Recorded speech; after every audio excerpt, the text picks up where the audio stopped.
3 days and 2 nights for only 4,000 pesos? Uy, hindi clickbait yan ha. Hindi rin sponsored to. 4,000 lang talaga yung binayaran namin sa 3 days and 2 nights stay namin sa St. Dominic's Campsite. We stayed at Casa Aurea good for 2 packs. Let me tell you kung bakit sulit dito. Our casa is priced at 2,500 per night at dahil nga may promo, 4,000 lang yung 3 days and 2 nights. Let me show you kung gaano kasulit yung ibabayad nyo. Unahin na natin yung room. Malinis at mabangong air-conditioned room with mini speaker and microphone, meron ding extra fan. May insect swatter din kung sakaling may makapasok na insekto sa loob ng room. Meron ding enough outlet for charging. And of course, may view deck with table and chairs, perfect for breakfast with a view. Kitchen and dining naman. Sa baba lang to ng room namin. Kompleto yung kitchen utensils. Yes, lahat na. Pati butane stove. Butane gas na lang dadalhin nyo at mga pagkain lulutuin. Walang ref, pero may cooler. Magdala na lang kayo ng ice. Tumagal naman yung dala namin using cooler. So goods pa rin.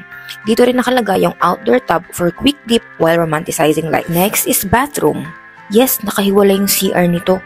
Bababa pa ulit ng kaunti lang naman. So paano pag naihi this oras ng gabi? Carry lang, marami namang pailaw, tsaka masarap naman sa tenga, yung kuliglig lang yung ingay. Malawak at malinis yung CR ha, wala ring problema sa water supply. Last is yung glamping area. Ang bongga nito, may designated tent pitching area katabi lang ng CR sa baba ng room. Enjoy glamping without the hassle of bringing your own tent, kasi meron din silang provided na tent that you can use. Aside from that, may table, chair, and camping cooking set na din kasama for full experience. O diba ang bongga? Di kami nakapag-tent kasi umambo nung hapon kaya tinamad na kami mag-setup.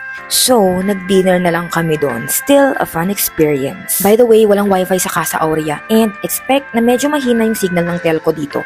Smart lang yung medyo palaban dun sa area namin pero na-survive pa rin naman namin yung work during our stay. Naka-experience rin kami ng power outage noong day 2 pero hindi naman tumagal ng 1 oras. Casa Aurea is good for 2 packs only. Casa Dominic yung pinakamalaki at meron ding swimming pool. Lahat yan may overlooking view ng Mount Sama Shrine. Check-in time varies per casa. Yung sa amin, 4 p.m. yung check-in and 2 p.m. ang check-out the next day.